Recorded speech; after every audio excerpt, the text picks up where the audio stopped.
Hello, welcome to the channel. My name is Victor, and I'm going to be your anchor in this training. So this is going to be a two-part series. We're going to look at project, program, and portfolio. Now, for new project managers, you might be asking, what's a project? What's a program? What's a portfolio? How do I differentiate both of them or three of them? Now, when you're starting up in project management, you start up with projects. As you move on, you now need to start getting into program management. Then as you move up again, you need to start going to understand or getting to understand portfolio management. So, but let us look at in a very simplistic manner, what is project, what's program, what's portfolio. Then we now go further in the second part of this series. We'll now look at a lot of case studies. We can look at case studies in healthcare, case studies in banking, case studies in fintech. We can look at several case studies. Now, what is a project? A project is a temporary endeavor that is meant to deliver a unique product, a service, a result. Now, look at a project as anything that have a start time, have an end time, and intends to deliver a value. If I say I want to make a laptop, that's a project because I should have a start time to an end time for me to carry out the project so that I can deliver a laptop. If I say I want to take a project management certification program, a project management course, there must be a schedule, a time frame between when I want to become project management certified. That's what you call a project. Now, how do you look at that as regards a program? Now, a program is going to be a group of related projects managed together to gain benefit and control not available if you manage them separately. Take, for instance, I want to go into project management. I can carry out several projects. I can say, okay, I want to take a project management course. I can say, okay, I want to go on a project management internship. I can say I want to do a personal self-study for 3 months. I can carry out several projects. I can say I want to enroll for a mentorship. You see, each of these different items are going to have set timeline. They will intend to deliver a particular result. Take, for instance, I can do an internship. Does not make me a project manager. No. Or a certified project manager. I can sit for the PMP exam. That makes me a project manager, a certified project manager, but that doesn't mean that I have completed an internship program. I can start a self-study for 6 months. Does not make me a project manager. Now, but each one of these different projects that I just mentioned, they are all projects because they are going to have a set of timeline. They're going to have some KPIs, some result, or a service that intends to be delivered. Now, but when I manage everything together, I can call it a program. Don't forget, we're going to look at case studies. I'm going to look at case studies in different niches, so it will bring home the point. Now, when you talk about portfolio, you talk about collection of projects and programs aligned with organizational strategic objectives. Now, at a very high point, let's say in multinationals, in corporations, in government institutions, most of the times they have portfolio managers because those portfolio managers are going to be carrying out several programs and several projects. Let's say in healthcare, we can say, okay, we want to reduce the mortality rate in this country, or we want to increase employment rate. If we say we want to improve employment rate, let's say by the Directorate of Employment or the Ministry of Employment or the Ministry of Youth, what it means is that to achieve that particular strategic objective or goal for that ministry or agency or government, we need to carry out several projects, several programs. Take, for instance, we might try to increase access to education. We might try to increase tech. We might try to recruit more teachers. We might try to provide funding. Each and every one of these items I've mentioned, they are projects and they can be carried out as a program. The difference here is that they are done together. They are aligned. You can take that in, let's say, 3 years. The goal is that you want to change or you want to have a strategic objective achieved. So that's different between a project, a program, a portfolio. That's the definition. So let's look at scope. A project is very, very narrow, right? You have a unique product you want to deliver. You have specific delivery, right? You're not here and there. For program, it's a little bit broader because you have several projects that you might be working on. Take, for instance, I'm currently in a different state aside my base to carry out some trainings. Now, that particular stuff, it's a project. The training I want to embark on for hundreds of persons and for the government is a project. I can say I want to carry out 3 other projects. So maybe before I take my flight, I schedule a team, and that team is going to help me organize, let's say, another training or another get together. I can say, okay, I want to go for sightseeing. I can say I want to go meet some stakeholders. I can say I can carry out several things. But you see that it's becoming a little bit broader. I can only be in this particular location for me to carry out all of these projects. And that's what you call a program. But in portfolio, it's more broad, strategic goals, and geared towards resource optimization. You see, for instance, the guys in construction, the guys in manufacturing, you see them using maybe one team to manage multiple teams in multiple locations. Like when I was in banking, I'm in a country. I remember that I was in a country, and you have team members from another country coming to my own country to come and supervise some certain things, and they go back to the base country. That kind of thing is possible when you're looking at a portfolio, because even in program, it still applies because you're looking at resource optimization. If the bank were to recruit technical team members for each country, it's going to cost them a huge amount of money. But now they are optimizing resources by using one single team to manage different locations. So it's a nice way to manage a portfolio. Now, in terms of duration, you're going to have fixed date and end date when it comes to a project. You want to produce something, or you want to create a product, you must have a start time, a finish date. That's how you understand that it's a project. In a program, it's a little bit more longer term, and it may evolve as the project starts and finish. Portfolio, it's continuous. It changes as the project programs are added or closed. Now, the reason is that because it's at enterprise level, it's at government level, it's at very strategic level, we are looking at ensuring that we achieve strategic objectives. So to do that, a lot of things are going to change. And at times we can even add more projects to it to ensure that we achieve our results. So you're going to have a lot of monitoring and control. On the channel, I have a playlist on monitoring and control. It's something you want to look at for enterprise, for small business, for startups, for business owners. Monitoring and control is very, very critical, very, very important if you want to achieve and deliver your project.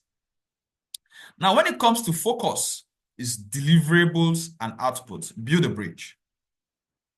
Now, in program, improve regional transportation. So to improve regional transportation, you need to build a bridge. You need to maybe create a bus transport system and all of that.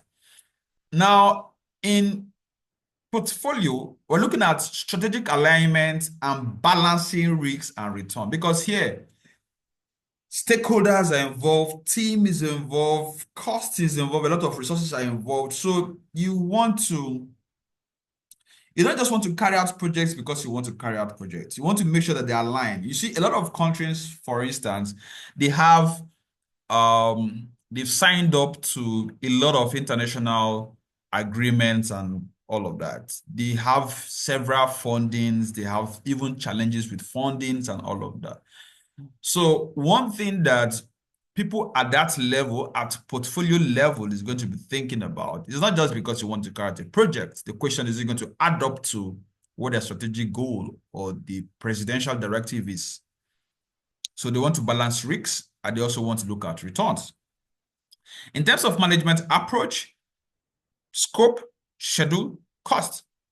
In program management, we're trying to coordinate the project and see how they interdepend on each other. Take, for instance, I gave you the example of currently I'm in a different state outside my base. For each of the different projects I want to carry out, I want to conduct a training, which is the core project. I want to go for sightseeing. I want to carry out another personal project. I want to meet some stakeholders, some team for a subsequent project. Each and every one of these guys are projects. They have start time. They're going to have an end date. They intend to deliver a particular result. Now, because it has not become a program, because I'm carrying everything together, they are dependent on each other. I don't want to allow one to suffer. I don't want to start and one and fail in one. I want to make sure. So a lot of time management is required. A lot of interdependence is involved. Take, for instance, the core program is from 8 p.m. to say 2 p.m. You cannot plan the other project at the same time. So you have to plan it at another time of the same day. So are there things that you can do later at night? So you see that you are carrying out everything. You intend to derive the benefits that you wouldn't have gotten if you carry them out separately. If I want to carry them separately, that means I'll have to fly into the state, carry out the project, go back, return, take on another project, go back, return. So that way you are not doing a program. You're actually just carrying out different projects. But here now, we are carrying them out together. We are making sure that we manage all the interdependencies and will deliver the value. In portfolio management, you want to prioritize, allocate resource. You also want to manage risks. Look at one example. Build a highway overpass. Now, manage several construction projects to improve traffic flow. So this one now, you're going to carry out several projects. One of the things you want to make sure you have street lights, you want to have traffic warden if that's the case. You want to have you want to sort out your drainages. You want to ensure that you have lighting systems. You want to maybe widen up the road. You want to create bypass. You want to create alternative routes. All of these guys are projects. Oversee all infrastructure projects and program in the city. This is a portfolio. This guy, if he's a portfolio manager, is going to be managing an array of projects. He's going to have several program and project managers under him. He is not actually looking at the nitty-gritties of each of the project. The project managers we do, he is looking at the overall effect. Now, example 2, develop a new customer relationship management system. You know that chatbot system you have on your website, you go chat with somebody within the company. That's just a project. Now, if I have to run several IT projects or multiple IT projects to improve customer relationships, then it has become a program. How do I do that? Several of them is going to be things like, let us have a CRM system, let us have a chat system, let us also have a call center. Let us also have an email management system that is going to be sending emails and doing inquiries. Let us have a ticketing system. So each of these systems, each of these projects are unique, but now we're doing everything together to improve customer service operations. Now, when you're managing the entire IT project portfolio aligned with business strategy, because at portfolio level, you are looking at strategy. You're looking at strategic vision. You're looking at strategic plan. You're looking at strategic goals. You're not just doing stuff because you want to do them. You don't want to do stuff because it looks nice. No, you're looking at, does it affect or impact on overall outlook? In education, creating an online training course.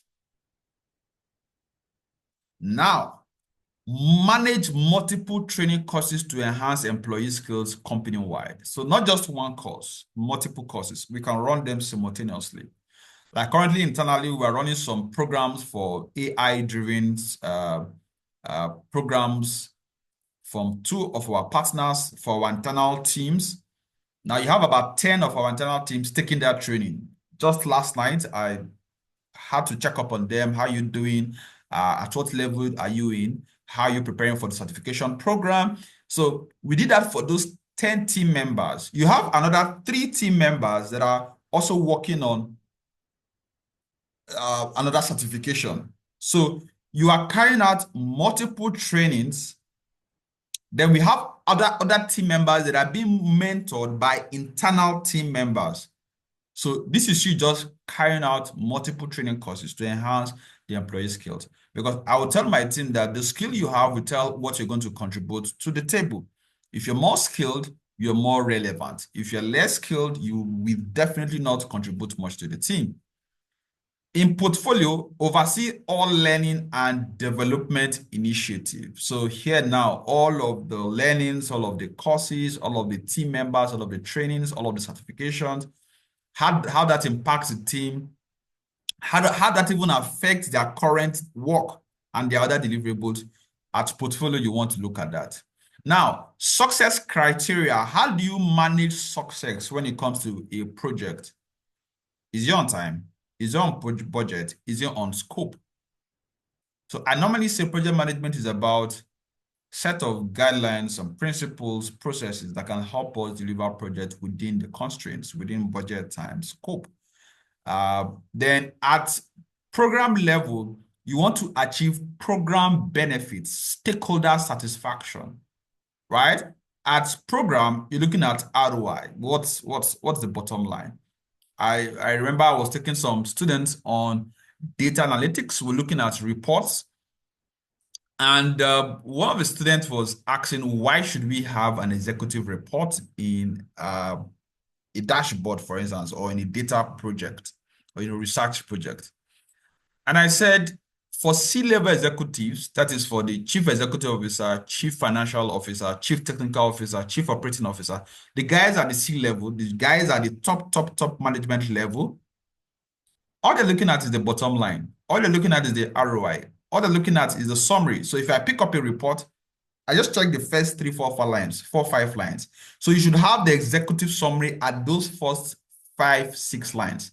All the details inside of the project, of the document, doesn't really matter. I can flip back to the conclusion and look at that. And I can now minute that to somebody to take care of. Because we're looking at maximum ROI, strategic impact across the portfolio. For resource allocation, assign to specific project tasks. So how do you manage resource? Here, you share it among all the projects. Here, in portfolio, you dynamically, you prioritize to what have the highest goal or what is going to give us the most impact. Thank you very much. You've right now, I believe, understood the difference between project, program, and portfolio. In the next part 2 of this, we're going to be looking at case studies. We're going to look at a very detailed case study on how you can better understand these items. Don't forget to subscribe. Don't forget to share to your friends. Don't forget to look at the channel. You see an emotional evaluation playlist. You see a project management playlist. Thank you very much.